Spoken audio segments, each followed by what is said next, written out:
بالکل میرا بھی یہی خیال ہے کہ اس وقت کی جو ہمارے پاس ٹیکنالوجی ہے یہ بہت ہی یعنی اس کے اندر پریسیشن آ گئی ہے اور اس حد تک تو ہمارا اتفاق ہے اور یہ بات بھی صحیح ہے. عید الفطر پہ بھی یہ بات ثابت ہو گئی تھی کہ اسپیس ٹیکنالوجی نے جن علاقوں کی نشاندہی کی تھی بدین اور بلوچستان کے اندر اسی میں حقیقت ہمارے سامنے آ گئی کہ لوگوں نے وہاں پہ چاند دیکھا اور بہت بڑی تعداد میں اور پھر عید الفطر بالاتفاق ہو گئی.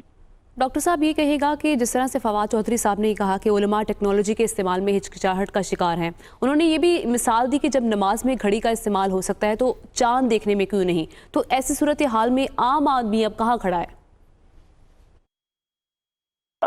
مجھے نہیں معلوم کہ کس طرح یہ بیانیہ اس وقت پیش کیا جا رہا ہے. علماء نے کبھی ٹیکنالوجی سے انکار نہیں کیا، ٹیکنالوجی کا استعمال وہ کر رہے ہیں، لیکن جو ہمارے ہیں ان کے بارے میں علماء کرام کا حدیث کی اساس پہ یہی ہے کہ رؤیت جو ہے یعنی باقاعدہ دیکھنا یہ بھی ضروری ہے. تو ٹیکنالوجی اور رؤیت دونوں کا جس طرح سعودی عرب کے اندر طریقہ ہے اس طرح پاکستان کے اندر بھی اسی تسلسل کو جاری رکھنا چاہیے. اور مجھے کوئی اس میں اس بات کا کوئی جواز نظر نہیں آتا کہ فواد چودھری صاحب یا کوئی علماء کا کوئی بندہ یہ ٹیکنالوجی اور مذہب کے درمیان تفریق پیدا کرنے کی کوشش کرے. تو یقیناً ہمارے لیے قانونی طور پر بھی رؤیت ہلال کمیٹی کا جو فیصلہ ہے وہی قابل قبول ہے. اچھا ڈاکٹر صاحب، آپ جس کونسل کے سربراہ ہیں اس کی ایک اپنی اہمیت ہے اور وہ قانون بنانے والے ادارے پارلیمنٹ کو ریکمنڈیشنز دیتا ہے. اب اس معاملے کا کوئی منطقی حل تو ہونا چاہیے، کوئی انجام ہونا چاہیے. اس سلسلے میں آپ کوئی تجویز دیں گے، کوئی ریکمنڈیشنز بھیجیں گے پارلیمنٹ کو؟ نہیں، ہماری تو بہت پرانی اور ابھی حال ہی میں یہی سفارش موجود ہے کہ ٹیکنالوجی کو ہم بالکل نظر انداز نہیں کر سکتے. ٹیکنالوجی کو ایک معاون حقیقت کے طور پہ ہم نے استعمال کرنا ہے. کیلنڈر کی جو تشکیل ہے وہ بہت ضروری ہے، لیکن رؤیت جو ہے اس کو بھی ہم نظر طور پہ رؤیت کا اہتمام ہونا. Hi, it's Sayyeda Shanaz here. Thank you for watching Dunya News. For more videos and updates, don't forget to click the subscribe button. Keep watching Dunya News.